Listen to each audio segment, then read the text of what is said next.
মালিককে তো আমি বলে এলাম যে আমি একটা 2-3 কিলোর ভিতরে একটা মুরগি নিয়ে আসতেছি বাজার থেকে, বাট আমি কোথায় যাব কিনতে? ওই তো দেখতে পাচ্ছি একজন বিক্রি করতেছে মুরগি। তো এখানে যাই দেখি যে মুরগি কত করে কিলো। এই কাকু, এই কাকু, মুরগি কত করে কিলো, আর এগুলো মুরগি কত ওজন হবে? ও কোন মুরগি এটা? এটা দেখতেছি কত ওজন। এটা তো 3 কিলো ওজন হয়েছে, এটার দাম হচ্ছে 2200 টাকা। তুমি এটা নিবা? হ্যাঁ, দিয়ে দেন দিয়ে দেন, আমি নিবো এটা। ওকে ঠিক আছে, তাহলে টাকা পেমেন্ট করে দাও।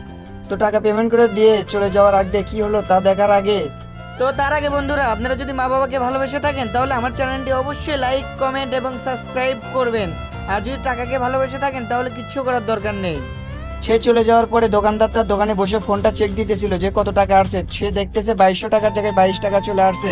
ওই জন্য সে আবার ওকে ডাক দিল। ডাক দেওয়ার পরে ও এখানে এসে বললো যে কি হয়েছে।